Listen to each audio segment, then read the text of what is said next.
നമസ്കാരം, CB മുള്ളനിക്കാടാണ്. C കമ്പനിയുടെ മറ്റൊരു വീഡിയോയിലേക്ക് എല്ലാവർക്കും സ്വാഗതം.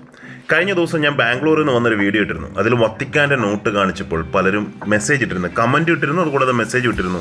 ഈ 1700 നോട്ടൊക്കെ ഇത്ര ഫ്രഷ് കണ്ടീഷനിൽ എങ്ങനെ ഇരിക്കും. അന്ന് മുതലേ കളക്ടേഴ്സ് ഉണ്ട്, കളക്ടേഴ്സ് എടുത്ത് വെക്കുന്നുണ്ട്. നിങ്ങളെ കാണുന്നത് ഈ ക്യൂൻ വിക്ടോറിയയുടെ ചിത്രത്തോടുകൂടിയ കാനഡയുടെ ഒരു കറൻസിയാണ്. എൻ്റെ പേഴ്സണൽ കളക്ഷനുകളാണ്. ക്യൂൻ വിക്ടോറിയയുടെ കറൻസികൾ വളരെ അപൂർവമാണ്. കാരണം ഈ കറൻസി തന്നെ 1849 1849 $5 കാനഡയുടെ $5 കറൻസിയാണ്. അന്നത്തെ കാലത്ത് ഓരോരോ ബാങ്കുകളും അവരുടേതായിട്ടുള്ള കറൻസികൾ ഗവൺമെൻറ് അനുവാദത്തോടെ തന്നെ ഓരോ ബാങ്കുകളും കറൻസികൾ പുറത്തിറക്കുമായിരുന്നു. അപ്പം ഇത് മറ്റൊരു കറൻസിയാണ് നിങ്ങൾ കാണുന്നത്. ഇതും എൻ്റെ കളക്ഷനുകളാണ്. ഇത് കുറച്ചുകൂടെ മുന്നോട്ട് വരുന്നുണ്ട്. 1887 £5 ഈ ഒരു ഏരിയ കാണുന്നത് കട്ട് ചെയ്തിരിക്കുന്നത്, ക്യാൻസൽ ചെയ്തിരിക്കുന്നതാണ്. ഈ കറൻസി ക്യാൻസൽ ചെയ്തതാണ്. നമ്മൾ പോർച്ചുഗീസിൻ്റെ നോട്ടുകളിലൊക്കെ ഹോൾഡ് ചെയ്ത് ക്യാൻസൽ ചെയ്യുന്ന പോലെ ക്യാൻസൽ ചെയ്ത കറൻസിയാണ്.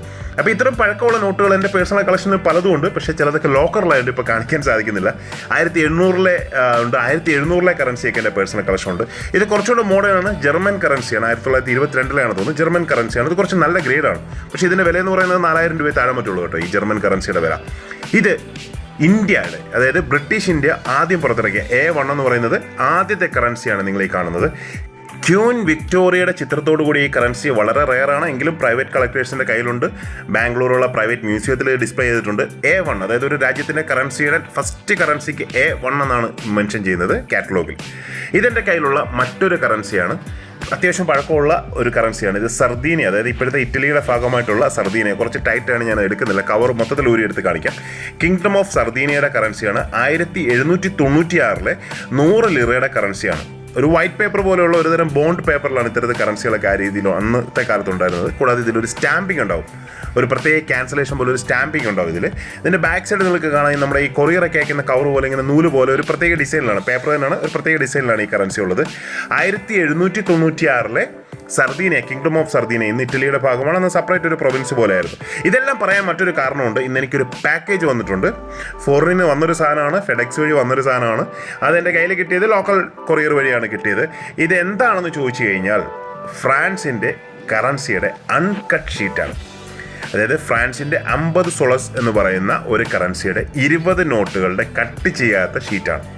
നമ്മുടെ നാട്ടിൽ ഇത് കിട്ടാൻ കുറച്ച് പ്രയാസമാണ്. വെളിയിലുള്ള പല രാജ്യങ്ങളിലും ഇത് കിട്ടുന്നുണ്ട്. ഇത് വളരെ റെയർ ആണോയെന്ന് ചോദിച്ചാൽ ഒട്ടും റെയർ അല്ല.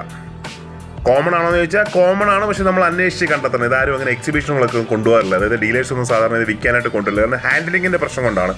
ഇത് അന്നത്തെ കാലത്ത് ഒരുപാട് പ്രിൻറ്റ് ചെയ്യും, പലരും ഇങ്ങനെ വലിയ ഷീറ്റായിട്ടൊക്കെ എടുത്ത് സ്റ്റോക്ക് ചെയ്യുകയും ചെയ്ത് ഇപ്പം മാർക്കറ്റിലേക്കൊക്കെ ആവശ്യം അനുസരിച്ച് മാർക്കറ്റിൽ വരുന്നതാണ്. ഇതിൻ്റെ ഒരു നോട്ടിൻ്റെ വില എന്ന് പറയുന്നത് ഏകദേശം €10, അതായത് ഒരു ഇന്ത്യൻ മണി ഒരു 1000 രൂപ റേഞ്ചിലാണ് ഒരു നോട്ടിന് വില വരുന്നത്. അപ്പോൾ ഇത് 20 എണ്ണമാകുമ്പോൾ ഒരു 20,000 രൂപ കൂട്ടിക്കോളൂ. അതായത് 20 നോട്ടിൻ്റെ വില എന്ന് പറയുന്നത് 20,000 രൂപയാണ് വില വരുന്നത്. ഇത് ചില ഓപ്ഷനൊക്കെ നമുക്ക് കുറച്ച് ചീപ്പായിട്ടൊക്കെ കിട്ടും. നമ്മളതിൽ നോക്കിയിരുന്ന് വിളിച്ച് കഴിഞ്ഞാൽ കുറച്ച് ചീപ്പായിട്ടൊക്കെ കിട്ടും. അപ്പോൾ ഈ കാണുന്നത് 20 നോട്ടുകളുടെ ഒരു ഷീറ്റ് നമ്മുടെ ഒരു സുഹൃത്ത് നമുക്ക് വേണ്ടി അറേഞ്ച് ചെയ്ത് നാട്ടിൽ വന്നിട്ട് നമുക്കത് ലോക്കലി അയച്ചു തന്നാണ്. ഇതെല്ലാം കാണാൻ, ഇതെല്ലാം കട്ട് ചെയ്താണ് അന്നത്തെ കാലത്ത് ഉപയോഗിച്ചുകൊണ്ടിരുന്നത്. ഇത് കാണുന്നത് അൺകട്ടാണെങ്കിലും ഇത് ഓരോരോ പീസായിട്ട് കട്ട് ചെയ്തായിരുന്നു ഉപയോഗിച്ചുകൊണ്ടിരുന്നത്. നമ്മുടെ ഇന്ത്യ ഗവൺമെൻറ്റിന് ഇപ്പോഴത്തെ നോട്ടുകളായാലും ഇതുപോലെ തന്നെ വലിയ ഷീറ്റായിട്ട് വരികയും പിന്നീട് അതിനെ കട്ട് ചെയ്ത് ഓരോരോ സിംഗിൾ നോട്ടുകളായിട്ടാണ് മാറ്റുന്നത്. ഇത് ഒരു അൺകട്ട് ഷീറ്റാണ്, കിട്ടാൻ കുറച്ച് പ്രയാസമാണ്. ആക്ച്വലി എൻ്റെ അടുത്ത് ബ്ലോക്ക് ഓഫ് 4 നോട്ടിൻ്റെ ഒരു ബ്ലോക്ക് ഗ്രേഡ് ചെയ്യാൻ വേണ്ടി ഞാൻ വെച്ചിട്ടുണ്ട്. ഇതിപ്പോൾ ഇത്ര വലുതായാണ് ഞാൻ എന്ത് ചെയ്യണമെന്ന് ആലോചിക്കുകയാണ്. കാരണം ചിലപ്പോൾ ഇത് കട്ട് ചെയ്ത് ചെറുതാക്കി 1-2 നോട്ട് ഗ്രേഡ് ചെയ്യും, ബാക്കി അങ്ങനെ വെക്കുകയും ചെയ്യില്ല, ബ്ലോക്ക് ഓഫ് 4 ആക്കും. ചിലപ്പോൾ ഇത് ട്രേഡ് ചെയ്യും, മറ്റേതെങ്കിലും നോട്ടുകളുമായിട്ട് ട്രേഡ് ചെയ്ത് വാങ്ങാനും സാധ്യതയുണ്ട്. ഇതിൻ്റെ ഡീറ്റെയിൽ ആണ്, നിങ്ങൾ കാറ്റലോഗ് ഡീറ്റെയിൽ ആണ് ഈ കാണുന്നത്. 1793 സീരീസിലുള്ളതാണ്. ഇത് അതിൻ്റെ ചെറിയ ഡെനോമിനേഷനാണ്, 10 സൊളസ് ആണ്. ഇതാണ് നമ്മളിപ്പോൾ കാണുന്ന A70 എന്നുള്ള കാറ്റലോഗ് നമ്പറുള്ള 50 സൊളാസിൻ്റെ നോട്ടാണ് ഈ കണ്ടത്. ഇത് കൂടാതെ എൻ്റെ പേഴ്സണൽ കളക്ഷൻ 25 ഡെനോമിനേഷനിൽ ഒരു നോട്ടോട് ആഡ് ചെയ്തു. ഫ്രഞ്ച് വെസ്റ്റ് ആഫ്രിക്കയുടെ ഒരു നോട്ടാണ്. വീഡിയോ കണ്ട എല്ലാവർക്കും ഒരുപാട് നന്ദി. Keep watching. Thank you very much.